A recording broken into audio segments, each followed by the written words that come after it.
ladies and gentlemen, and dear participants, thank you for coming to this side event, which is entitled From Grassroots to National Action in Combating Gender-Based Violence in Eritrea, that is organized by the Permanent Mission of Eritrea to the United Nations in the National Union of Eritrean Women in partnership with the on-country team. Just as an opening procedure, I will just make a small remark and then move to the program. During the 30 years struggle for national liberation and independence, and after independence in 1991, equality and empowerment of women has constituted a decisive part of the nation-building process in Eritrea. Accordingly, gender issues have been mainstreamed in all sectors, policies, and programs of the Eritrean government. Gender issues are part and parcel of the political, economic, social, and cultural transformation process. The exemplary contribution and the role of Eritrean women in the nation-building activities has been documented and reflected by a lot of researchers and partners. In spite of the commitment of the government and the progress and achievements Eritrean women registered, there are some politically motivated groups, such as the Commission of Inquiry, who have never visited Eritrea, that are attempting to tarnish the image of the country. Their report do not only misrepresent the reality in Eritrea, but are full of baseless allegations and fabricated informations. For example, in Eritrea, systematic rape has never taken place in the past and will never take place in the future. Today's side event is a forum whereby you get the real picture on the role of women in Eritrea from the horse's mouth. The representatives of the National Union of Eritrean Women and international partners who are on the ground. We have here today, this morning, 3 speakers. Mr. Tesfa Mikael, President of the National Union of Eritrean Women, on my left side. Mrs. Kristen Yumotoni, UNDP representative, UN Residence Coordinator, UN Human Rights Coordinator, on my right side, and Ms. Night Mahari, Director General, Socioeconomic Service, National Union of Eritrean Women, on the far left side. And we have also a representative of the National Union of Eritrean Women, Ms. Dahab, on the left side. So we will, without further ado, now I give the floor to the President of the National Union of Eritrean Women, Mr. Tesfa Mikael, to make introductory remarks. You have the floor, Madam. Thank you, Honorable Ambassador. Distinguished guests and participants, I am glad to be among you to deliver my statement on behalf of the Eritrean women on this side event under the title, From Grassroots to National Action in Combating Gender-Based Violence in Eritrea. According to UN General Assembly Resolution of 1993, that member states adopted violence against women is an act of gender-based violence that results in or is likely to result in physical, sexual, or psychological harm or suffering to women, including terms of such acts, coercion, or arbitrary deprivation of liberty, whether occurring in public or in private life. Violence against women evolves in part from women's subordinate status in society, where the culture believes norms and social institutions legitimatized and perpetuated gender-based violence. FGM, early marriage, and rape are forms of violence against women, which the National Union of Eritrean Women with its members than 300,000 members, is fully engaged at the local, regional, and national level for their prevention and elimination. Eritrea's engagement and commitment against gender-based violence did not start today. It was part and parcel of the program during the 30 years struggle of Eritrean people for liberation and independence. During the armed struggle for the independence under the motto of equality through equal participation, and the leadership of Eritrean People's Liberation Front, EPLF, the Eritrean peoples fought against this harmful tradition and other forms of violence. Hence, equality and empowerment of women constitute and continue to be a decisive part of the nation-building process. The role of women and their contribution has been recognized and appreciated by the government of Eritrea. Eritrea, after formally becoming independent and joined the UN in 1993, immediately ratified CEDAW in 1995. Since then, Eritrea has submitted and presented its initial, second, and third report in 2004, and the combined fourth and fifth report in 2015 to the Committee on the Elimination of all forms of discrimination against women. The Eritrean Gender Policy and the National Gender Policy Action Plan of 2004 and the up-to-date 2015 up to 2019 has been consistent in harmonizing its with the principle and action of CEDAW and Beijing Declaration and Platform for Action. This gender issue has been mainstreamed in all sectors, policies, and programs of the government. National Union of Eritrean Women, once again with its extensive membership and offices at the village, community, regional, and national, as well as in diaspora, is collaborating with stakeholders and actively engaged in campaigning against harmful tradition, practice, and violence against women and girls. In supporting this endeavor, the line ministries are guided by the National Gender Action Plan and have appointed a gender focal points in their respective ministries. Constructive engagement and cooperation with UN agencies and other partners to combat gender-based violence has been enhanced. The contribution the National Union of Eritrean Women made to Eritrea's achievement of the MDGs 4, 5, and 6 is commendable. Eritrea is one of the 4 countries out of 75 countdown that has been able to achieve Millennium Development Goals 4 and 5. The other 3 countries are Cambodia, Nepal, and Rwanda. Implementing the motto, no one should be left behind, the Eritrean government and the National Union of Eritrean Women are fully committed to the 2030 Sustainable Development Agenda. Today, in Eritrea, equal pay for equal work and ownership of land and property by women is guaranteed by law and diligently implemented. Distinguished guests and participants, I am delegated to invite you to look at the slideshow which is going to be presented by Mr. Knight Mahari on Eritrea's achievement and challenge on issue of gender-based violence. Once again, thank you for your participation.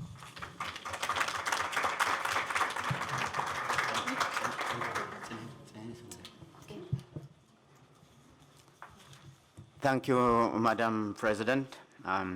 Now I give the floor to Senait Mahari, Director General, Socioeconomic Service, National Union of Eritrean Women, to elaborate on the subject matter we are discussing today, from grassroots to national action combating gender-based violence in Eritrea. So here you have the floor, Senait. Okay, thank you, Mr. Ambassador. You give me the floor to share Eritrea's experience from the grassroots to the national action in combating gender-based violence. The National Union of Eritrean Women is a grassroots organization with more than 300 1,000 registered members. And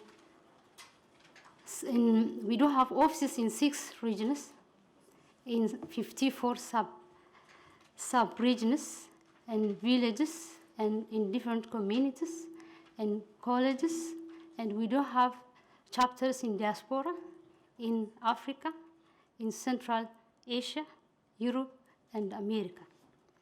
Since the National Union of Eritrean Women's establishment in 1979, it has been serving as a machinery for the organizing women, promoting gender equality and women's empowerment, as well as protecting their rights and spearheading the fight against all forms of violence against women and girls.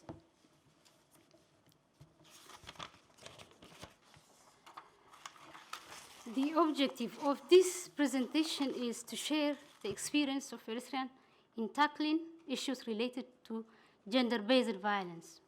Most specifically, the presentation will focus on the role of and the experience of National Union of Eritrean Women in combating female genital mutilation and cutting, early marriage, and rape.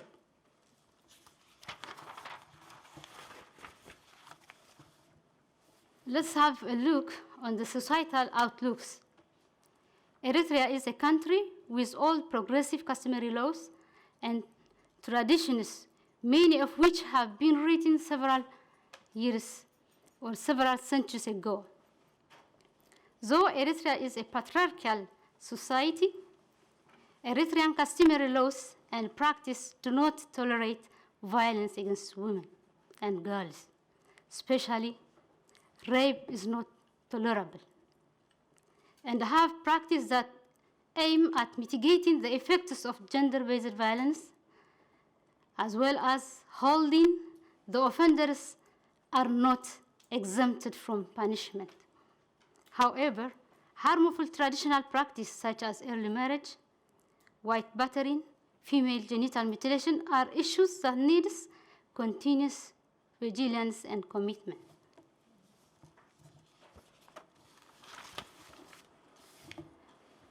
And the zero tolerance against female genital mutilation and cutting. For centuries, FGM was justified in Eritrea for traditional, religious, aesthetic reasons and social pressure. After independence in 1991, with the full commitment of the government, the National Union of Eritrean Women spearheaded a nationwide campaign to criminalize and eradicate FGM.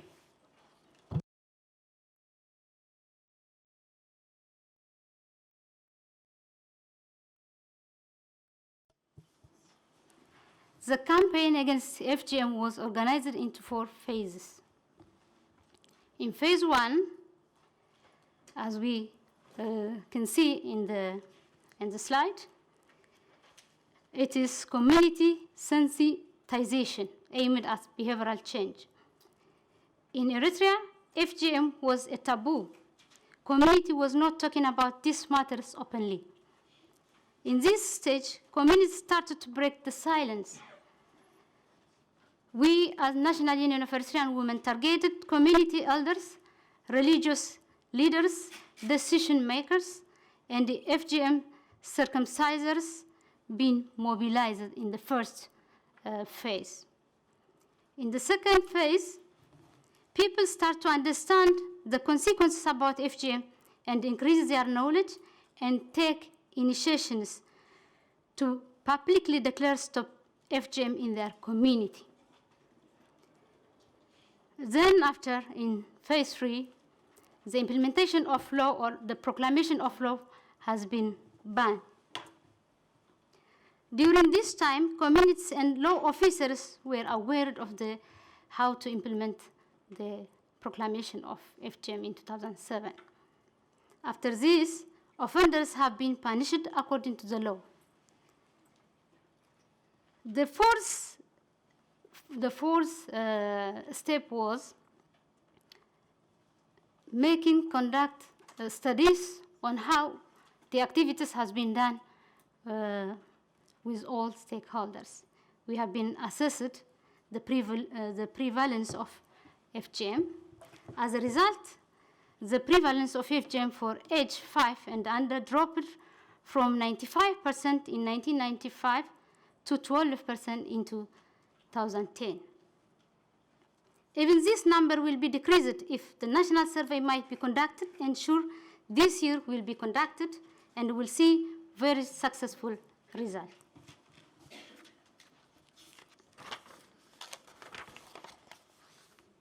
Okay, the next slide.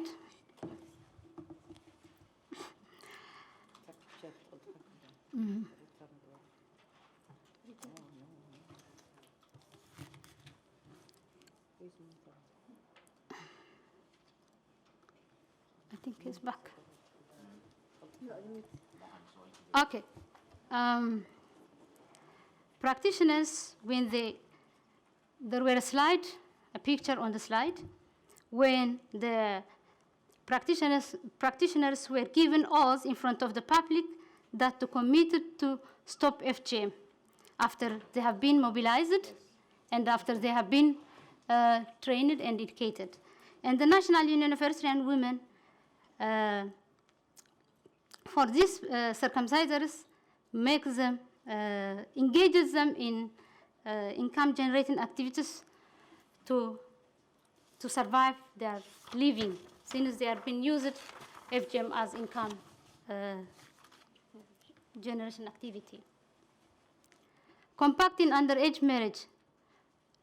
Few months after independence, the Eritrean government amended the colonial civil code, raising marriage age from 15 to 18 years for both male and female. National Union of Eritrean Women, in cooperation with the government and other partners, conducted extensive advocacy to combat underage marriage, including community mobilization, mass media campaign to bring effective behavioral change, improving access to education for girls, including establishment of boarding schools in remote areas, strengthening sex education to prevent teen pregnancy, organizing and encouraging religious leaders to stop conduct underage marriage, and empowering the religious leaders to ask the couples to bring national ID card and birth certificates before the agreement of marriage has been done.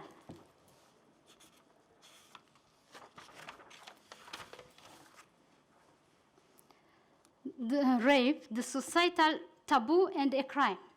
Rape and sexual harassment against women are traditionally considered taboo, immoral, and intolerable acts by the entire Eritrean people. In Eritrea, rape is a crime and a serious public offense, punishable with prison terms of 10 to 15 years in accordance to the Penal Code of the State of Eritrea. In combating rape, the National Union of Eritrean Women has focused on ensuring no stigmatizations of the victim and helping victims deal with the psychological and physiological consequences. In different centers or in different regions, we do have counseling centers that are giving service for the victims. The awareness campaign for law enforcement agencies and the confidence built in the women and girls have encouraged victims to report incidents.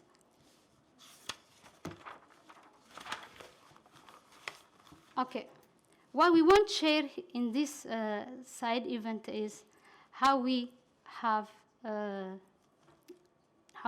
passed our experience by using different approaches. The first one is advocacy.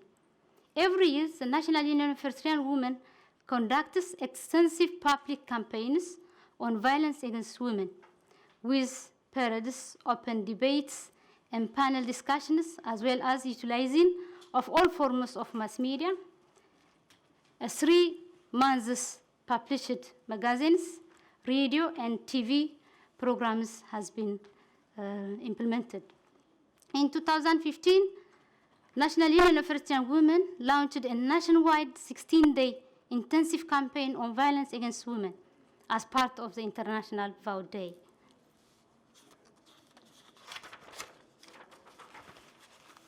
We extensively involve the general population, including community elders, religious leaders, and others, organizing girls and boys in schools to be at the forefront of combating violence against women. And promotional materials were being developed and widely disseminated, organizing regional and international experience sharing forums with the collaboration of national and international partners.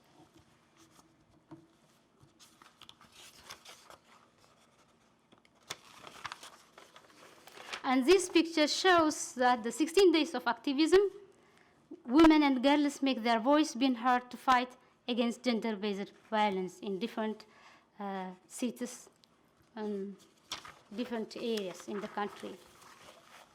The next picture also shows the gender reproductive health committees in schools, which are composed of boys, girls, teachers, parents, and the school principals that mobilized and sensitized the school community about the fighting against violence of women and girls. And the other picture is the girls' club showing dramas and songs against gender-based violence in their schools.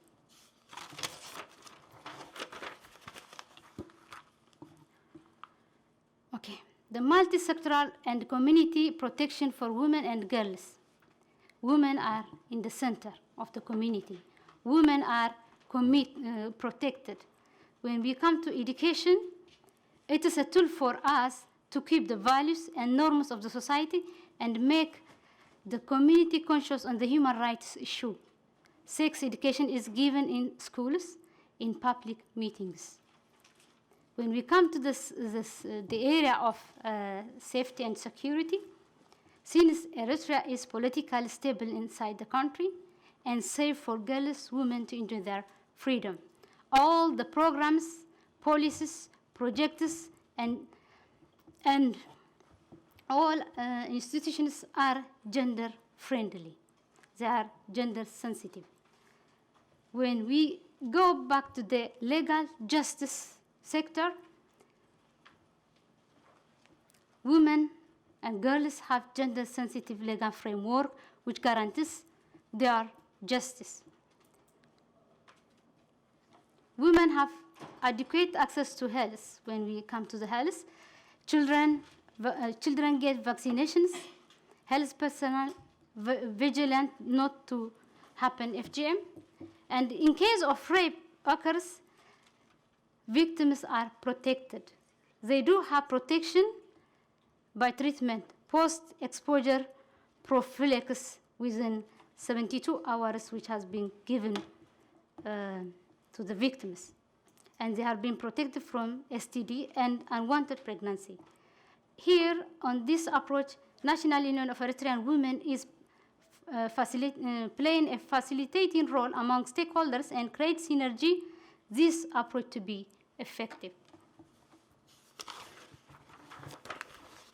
On the next slide, this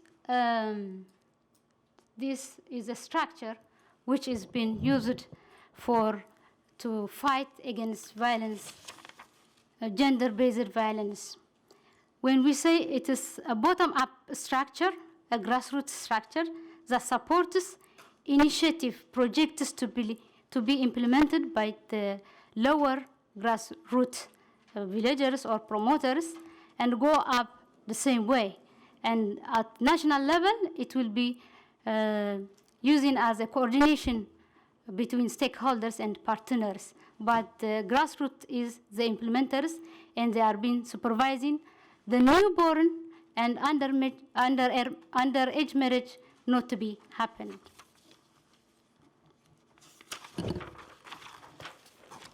Okay. We do have challenges also. The low-level technological and infrastructural development of the country is a challenge for us. Limited financial and human resources to effectively and broadly implement all programs and projects are also the other challenge. In conclusion, social values, norms, and cultures of the Eritrean society provides a good ground to implement programs, and effective dynamic change on violence against women. A strong political commitment of the government in mainstreaming gender in national policies, programs, projects, as well as legislations provide conducive environment to fight against violence. Rest assured, National Union of Eritrean Women, in cooperation with all government institutions, full involvement and participation of population and our international partners will continue playing its leading role in combating gender-based violence against women and girls, thus making its modest contribution to the Global 2030 Agenda. Thank you.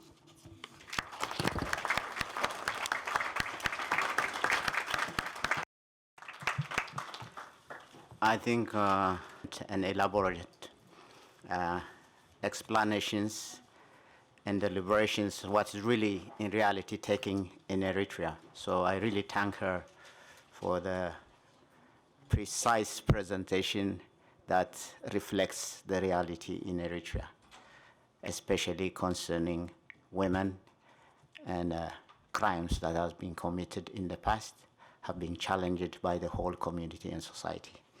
Without further ado, now I give the floor to Ms. Christine Umotoni, UN Residence Coordinator, UN Humanitarian Coordinator, and UNDP Residence Representative. She's wearing 3 hats. So I give the floor to my sister, Christine. Thank you very much, Your Excellency. Your Excellency, Ambassador, the chairperson of the National Union of Eritrean Women, members of the National Union of Eritrean Women, dear participants, invited guests. First of all, thank you, Ambassador, for giving me the opportunity to participate in this event. Apart from having all those UN hats, but I'm also a woman, and some of these things touch me personally. So I have a special commitment to some of the programs. The men shouldn't hear me wrong, but some of these things you have to put extra effort on the women issues. So as a UN representative, I do the UN work, and in that I do the women work. So I've been in Eritrea since 2012 in September, and I would like to share with you that the UN in Eritrea has been working. I actually work following up, as you've heard, on the development work, on the humanitarian work, human rights work, and political work. It's a lot of work, but as the UN, we have had conversation internally in the UN, and we've decided to have a common approach of engagement with Eritrea, that of dialogue, engage, engage, and engage. We feel that this is bearing results. The UN has been present in the country since independence and up to now. The UN works also not only with the government, but with the development partners on the ground, including other embassies, including the European Union, and different partners. We have signed the cooperation agreement in 2013, and within that cooperation agreement, we work in various areas. This is simply a summary of what we do and how much money and what we have mobilized, but I can tell you that for the current SPCF, which goes from 2013 to 2016, we had envisaged a program of about 188 million, which so far we have mobilized 128 million, and we are in our last year of implementation, hoping that we can catch up with the 60 remaining millions, and then we will have to do a new cooperation agreement that starts 2017 to 2021. Within this cooperation, and just bear with me 1 minute, I'll come to the gender issues. I want to give you a general picture that we do support in environment sustainability, in health and nutrition, food security and livelihood, capacity development, protection, education, disaster risk management, and gender mainstreaming. So you will see, you go to the UN website or UNDP website, you will see these publications, and it shows you how many UN agencies are operating in the country, more than 8 resident, and I guess more than 4 or 5 non-resident. But most of the UN agencies do operate in the country, and I do coordinate the work of the entire UN and also represent the UNDP. But these documents are in the website, and you can get access to them. Our testimony as a UN operating in the country in general is that it's all interventions to succeed, you need resources, both monetary and human, to help the initiatives of the country. And also it's important to align and support national priorities. The nation sets its priorities and you support along the way. So it's good news in Eritrea actually that there is value for money. There is a good accountability for resources. We just did an audit as the UNDP. The EU had done an audit before, and the Global Fund did, and all the audits were satisfactory. There is, every dollar you spend, it's accounted for by dollar. But not only accounted for, but also you can link the input, the output, and the results. You know, how much money you did, what activity were done, what were the results. If you provide resources for immunization, you will see how many children were immunized, 100% immunization, and you will link it to now Eritrea is polio-free. Eritrea has been declared measles-free. If you put money in malaria prevention, you will see how many malaria nets you've bought, how many communities are using the malaria, and now Eritrea actually recently received a prize because they have reached the level of pre-elimination of malaria. If you put money,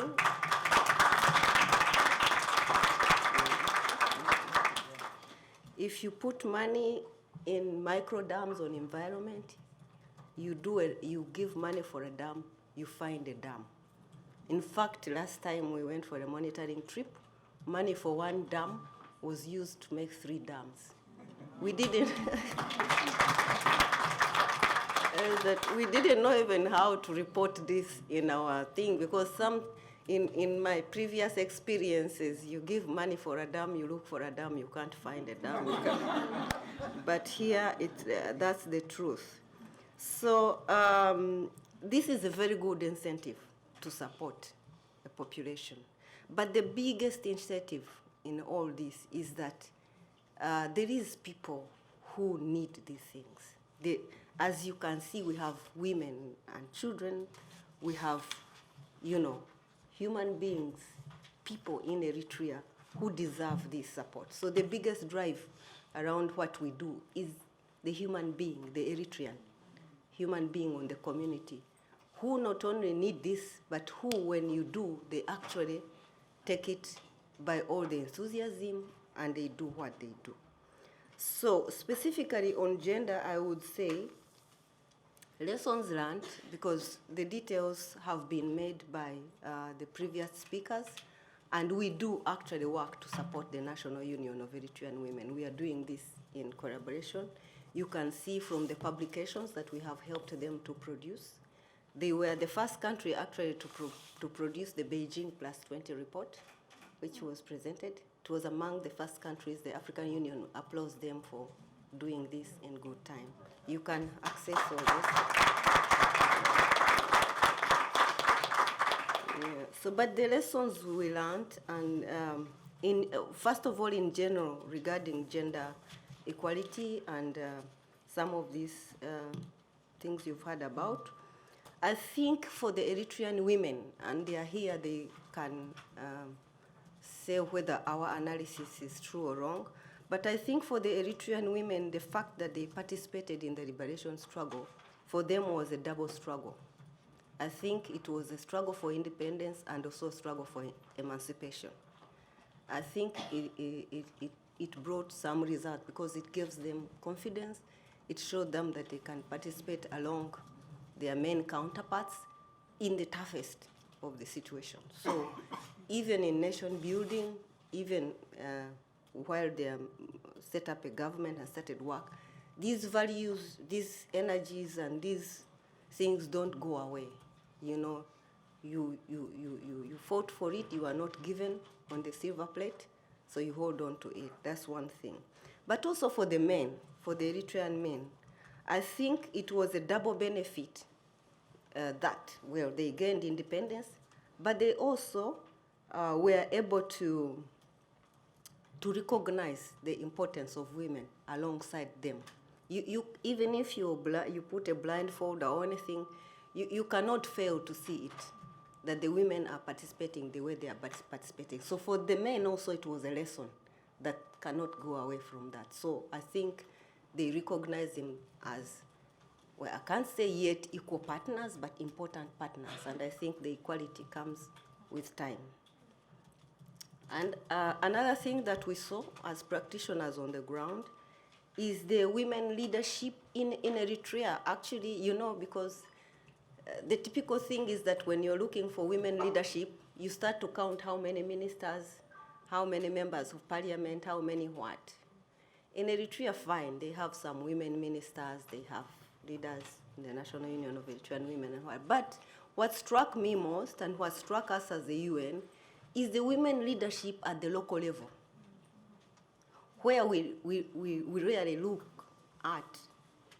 So, but when you put like a focus at the local level, then you realize that women are actually in every sphere of life in this country. You find women on land committees, you find women on health committees and welfare, women in the FGM committee, women in the water committee, you know, water committees, women in the all leadership. And because when we were doing an analysis of why, of all countries, Eritrea is doing well on health MDGs, with all the challenges in the country, resources, we realized that because the women were so sensitized on some of the things, so if you talk about child mortality or maternal health or all these things, you find that immunization, the women already know they must take their child for immunization, and they do take the child for immunization. It's a good lesson because it shows if you empower women how much you can get in the local communities. And that's why, in fact, we are challenged as a UN, how do we keep this momentum? Once a child is used to immunization, if we stop immunization, then the MDGs will slide. So the more we need continuous resources, I think even in the developed world, what challenges people is to keep, especially in the health sector, is to maintain and go above and not to slide back. Because if you can't immunize children, a community that is used to immunization, then you are leading to a disaster, epidemics. So anyway, we've observed, if we go specific on the FGM, it was one thing that really struck us and we pulled out. UNFPA and UNICEF did a specific research. The numbers that we were quoting, we participated in doing the data analysis, the data research and analysis, because we know it is in a region that it is practiced. We know it is a very strong problem on human rights. So how does it happen? How come actually we see some breakthroughs? So we saw that the way Eritrea has handled the issue of FGM has been discussed is multidisciplinary. There's a multidisciplinary approach, looking at it from a biological, social, cultural point of view and involving all stakeholders. But also we realized that there is a network of stakeholders from the grassroots involved in the campaign from the local administration to the different ministries, and there are key messages on human rights and gender and different materials that were developed. But also the entire social mobilization, the education of the communities and the leaders, and the different methodologies that they used. But most important also, we realized that how come we are making a breakthrough? And so we realized that it is important to enact a law. Some of these things, it's important that there is a law. Some people will say that laws can be there and people will not follow them. All right, first put the law, and then we deal with how to popularize the law or enact the law, but have the law in your hand as a weapon. So we saw this example of enacting a law against FGM as a good thing. Second, popularize the law through public education, because it's very nice when the people finally make it theirs, and they do it willingly. It's this popularization and popular education we saw also as key. Also accompanying this, enforcing the law, ensuring that all the enforcement agencies are trained on the law and the law is actually enforced. You can see somebody punished because of a certain thing against the law. But another thing, involving men and community leaders. In Eritrea, on these committees, there is men, there's women, there is religious leaders, all the religions that exist in the country. We visited some of the FGM committees.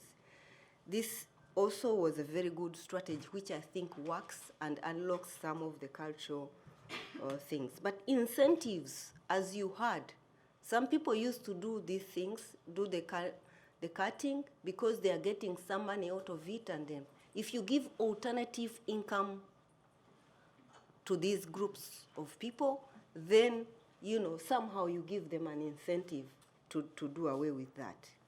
Another thing that we saw, the FGM committees, I think I worked with them. I think I talked about them, but involving partners, like UNFPA, like UN Women, where UN Women has presence, the UNICEF, or other partners, EU, and other partners, to also accompany the process or support or be even your witness has been good.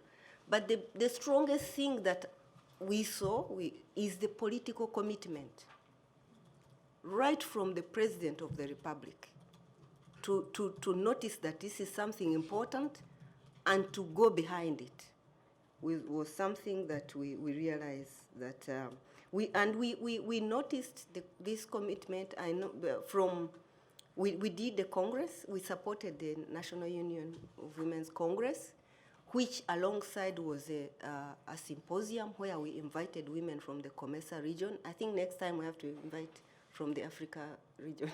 But this time we invited from the Comesa region because we wanted to share experiences. Women from Kenya told the women in Eritrea how to do microfinance and mobile money and stuff like that.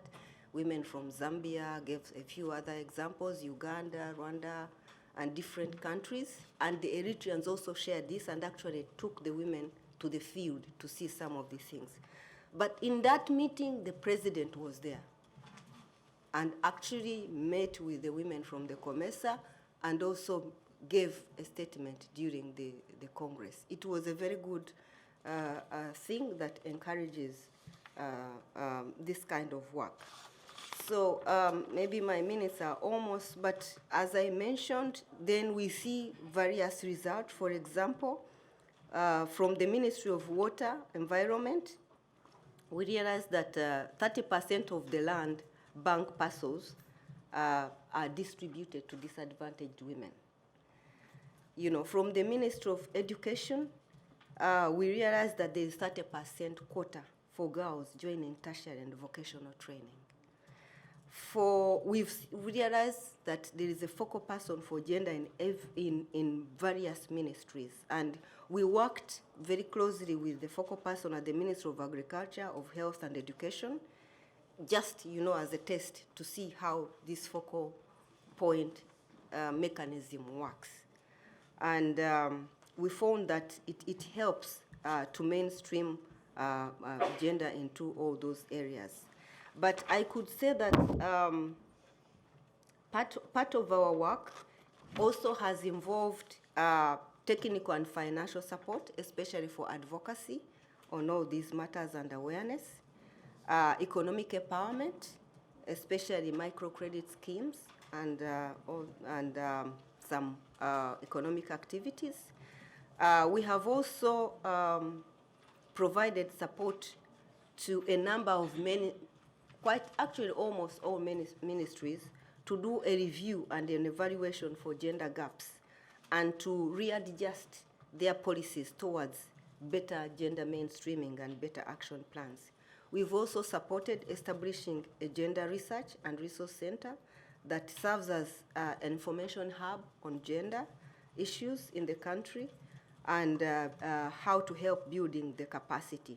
But we also help, as you saw from this, for the implementation of the international obligations and mandatory reporting like CEDAW, like CRC, like the Beijing Platform of Action, like the UPR, the Universal Periodic Review, to support the linking or domesticating these international obligations to the Eritrean Women. We work with the government through the National Union of Eritrean Women. We found this mechanism of the National Union of Eritrean Women very effective because they have committees until the grassroots. They have national committees, mid-level committees, grassroots committees. They also have committees in the diaspora, and they link. So we find this mechanism very good to support and to encourage, and we have had a good working relationship with that. So I think without further ado, they've already talked about the MDGs in health and how the women participated to ensure that.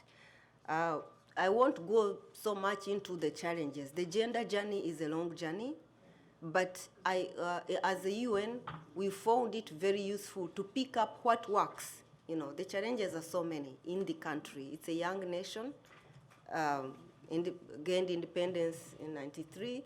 It's a developing country, like some of our developing countries. The challenges are immense, but we found it very good to see what works and build on it and replicate and use it as stepping stone for others. That's why we did a review of the MDGs on health, and now we are doing all the MDGs so that whatever didn't work on the MDGs, we can now translate it into the phase when we are implementing the SDGs. So with that, those short remarks, I want to thank the Eritrean women for some of these lessons that we can pick. I want to encourage sharing of some of these experiences in as many forums as we can. I want to thank you for organizing this side event to pull out a topic that is so key, not only in that region, but also for everybody who is listening, to see what works and how to learn for it. And I thank you very much.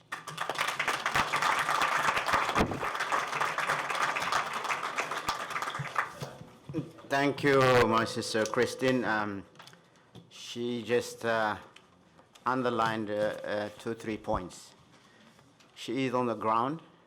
She's not only doing the talk, but she's doing the walk. So, she has elaborated in detail what has really transpired in Eritrea and what is really transpiring. She gave her testimony, not only representing herself, but all the diplomatic community as well as the agencies who really work inside Eritrea. People can read, the internet and other websites, but the people on the ground are the people on the ground who know the reality. And they are the ones who are following the event as is. So, and the ownership, the participation, and the government of Eritrea is accounted to the people and the people of Eritrea only. That I can testify to you. And then, without further ado, then I now give the floor to Senait so that she can present a 5-minute video clip that reflects the overall achievements of Eritrean women. Then after that, we go to question and answer. So, Senait, you have, or whoever is a technician, present the 5-minute video clip. The partners, the UN and other partners who are also on the ground, as I said, doing the talk and the walk at the same time. So I just want simply to underline that we have a long way to go, but you can rest assured we'll not fail you. Those of you who really support and follow the Eritrean dynamics in every aspect, social development, economic development, we might not be a type of people who are into PR advertising Eritrea, but you can rest assured we'll not fail you. Our commitment is our commitment, as I say, to our people and only to the people. Having said that, now I open the floor for interactive intervention, questions and answers, or observation. Now the floor is yours. Dear participants, I give the floor to you. Ask any questions, whatever you feel. In your presentation, you mentioned that rape is a crime according to the Eritrean Penal Code. What about the sexual harassment? It's like we need elaboration on if it is crime, what is the punishment, and what is the type of sexual harassment. Thank you. Thank you. Another one here, another one there. Please give somebody should pass the microphone. Okay, no problem. You go and then she will come. Okay, Mrs. Adegoke from Nigeria. From the presentation, we're able to know that 30% of the seats at the National Assembly were reserved for women. I want to find out, please, do you have such provision in the Constitution of Eritrea? And secondly, may I know, you did say that you have gender policies, action plans as regards women. Do you have such also in the Constitution as well, or do you just have them in piecemeal legislations? These are my questions, please. Thank you. Okay. My sister. Thank you. My name is Mumina Bonaya from Kenya. I wish to thank all of you for the good presentation, and specifically the Women Union for the good work they are doing. And my question is, considering the fact that campaign against FGM is much of changing people's attitude, I really wanted to understand how the Women Union managed to engage men in that campaign. I know you've engaged men, but you want to understand how you did it. Good. May I know from which country in the first Sudan. Okay, I'm sorry, my sister. عرفنا كويس شكرا. Any more questions? Okay, my sister over there. Give her the microphone, please. I am Denise Swa from Liberia. We are just about to mainstream gender in the civil service. And in Liberia, we have men dominant in the civil service. So what are those things that we need to do to mainstream gender? Okay. Now I think we can go to the answers and reflections. All right. You pick your questions, whichever one is going to take. Okay.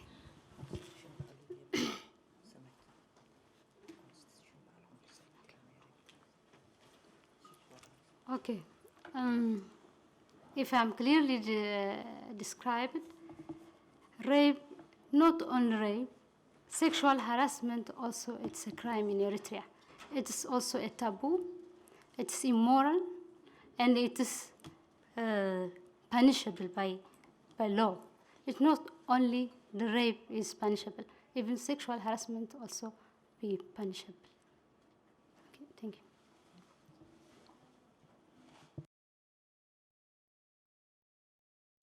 There was a question from my sister from Kenya. How are you changing the attitude of men? What are the roles you played? We can understand that you're tackling the attitude of the women, but how about the role of men in this liberation dynamics?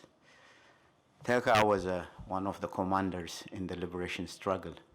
So she's seen it from both sides. From the liberation struggle, now she's the president of the National Union of Eritrean Women. So I was a fighter for 14 years also. So she knows what role we played, how we played, and how we have participated. So let her respond, and I have an input also to that question.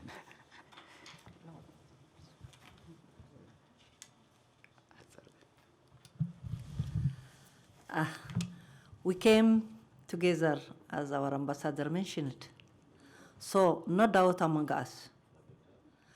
We have mutual understanding because we were fighting both for our rights and for our freedom with our brothers, as we also are their sisters.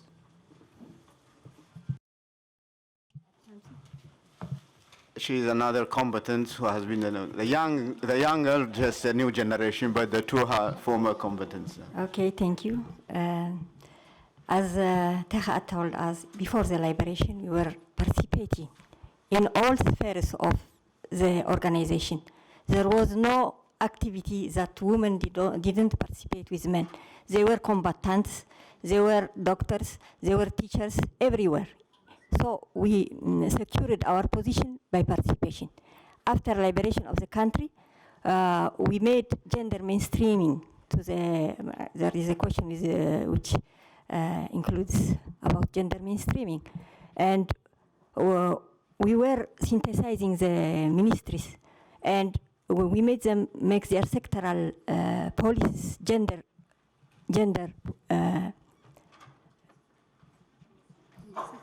sensitive, and we gave them, and also they were discussing. There was a lot of discussions on how to include women and bring women into position.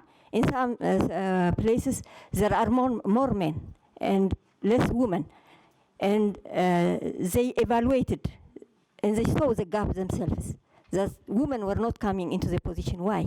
While they were working equally with them. And finally, they started to realize that they had to close the gap and bring women in that position. They also saw where they could help women. Some of them, they were saying that their place or their institution doesn't work for women or men only. It worked also for all the population. And they say that there was no gender activity that they identified. And when we asked, for example, if the pharmacists, they say they were securing or bringing medicines to all the people, and we said, how about the women which have special needs in reproductive health? For example, a woman who brings a baby which has Rh positive or something, as the first birth she will have a healthy child, but in the second and third, the child dies. The other children die because of this problem. So they start to realize and to see how they can help women in their institutions. Thank you. Christine wants to take the floor as a witness. Yeah, I just wanted to comment on this involvement of men in the various spheres where we want to encourage women. And from our UN observation, I think one of the striking things is, for example, on the FGM committees, there are men on the committees. In fact, 2 of the committees that I visited, the chairperson in one of them is a man, a religious leader, and in another committee, it was man, but a local chief. So the involvement of men in the campaign, I pick that specific example because I've seen it with my eyes. And then also the political engagement, the political weight around these things. Sometimes it's very difficult to break these things, but if you don't have the political leadership behind, as you saw from the video, from the president, and I have had the occasion to meet the president, and we were talking about this Beijing report of the Beijing. I said, you know, some of these things we don't do for the sake of reporting to the UN. We do just because our struggle was based on social equity and stuff like that. So some of the things these men do believe in them and they push them along the women. I saw that is very important because sometimes you may push as hard as a wall, but if you don't have the political commitment from whatever it may, you may not make a breakthrough. But also the legal environment, as you saw the Minister of Justice, there is a lot of provisions. In fact, they did a gender audit of most of the laws. They have done a gender audit to see which are the laws that against and most of these committees is involving men committees on this. Then another thing, I saw another example, like UNFPA is supporting the Ministry of Health and the communities to do maternity waiting homes for mothers. You know, Eritrea, if you've been in Eritrea, the topography, sometimes they are very far to reach areas, very mountainous, even the Kakan. But they've designed these maternity waiting homes. If a mom is pregnant, is like 2 months due, they bring them closer to the hospital and they stay there for 2 months or 3 months, depending on the complication. I have, you know, when I visited the maternity waiting homes, because we wanted to do a program and duplicate, then I saw a man in the maternity, and I said, what is the man doing in this? They said, this is the husband of the wife, and he has come to cook for the wife. As the wife is waiting for this it really touched me. And then when we went next time, the men actually in their own humble way, we had found they have done 3 other maternity waiting homes in simple material, in whatever, but because when they have a healthy baby, the mother didn't die and the baby didn't die, then they say, oh, this works. So we found the community had done an extra 3 maternity waiting homes in simple materials, but it's a gesture, and which maternity homes we supported to work together to improve. But this is how if men get involved in the idea, if the effect is working, first if women are also convinced, then some of these things can move. But this is a few examples to give. Thank you. Thank you, and I did prove their participation through equality through participation. So there was no even option before the men not to be part of that movement. We didn't have even the chance to challenge this process because they have proven through the mechanisms that was created. So we are still committed. They know us. They're not even scared of us because they have done exactly what we were pretending to be only us doing it. So they have disproved us.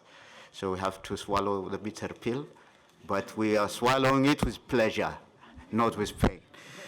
Having said that, there was a question that was raised by my sister from Liberia and Nigeria in terms of the civil servant issue and the 30% issue. It's not only the 30% which is guaranteed, but they can compete for the other. The 30 is a must, but they will compete. So if they come about 60%, tough luck for men. They will be the losers. But I can assure you This is a process which has been more or less adopted by the entire community and society and the people of Eritrea. There is no even resistance, but we have to, as my sister Christine and my sister Tekha said, capacity building, resource management, and all these things are very important. And we need the support and help of all our international partners, especially in understanding Eritrea. Please scratch the surface, understand Eritrea. Then and only then you would be our partners and you would enhance development in Eritrea. So, dear participants, thank you for coming to this side event organized by the Permanent Mission of Eritrea and the National Union of Eritrean Women in partnership with the United Nations country team in Eritrea. You all are invited to Eritrea to see the activities and achievements of Eritrean women and the national development of the country. I'm sure Tekha and her team will receive you graciously. Once again, thank you for coming. Our side event is closed. Thank you for everybody.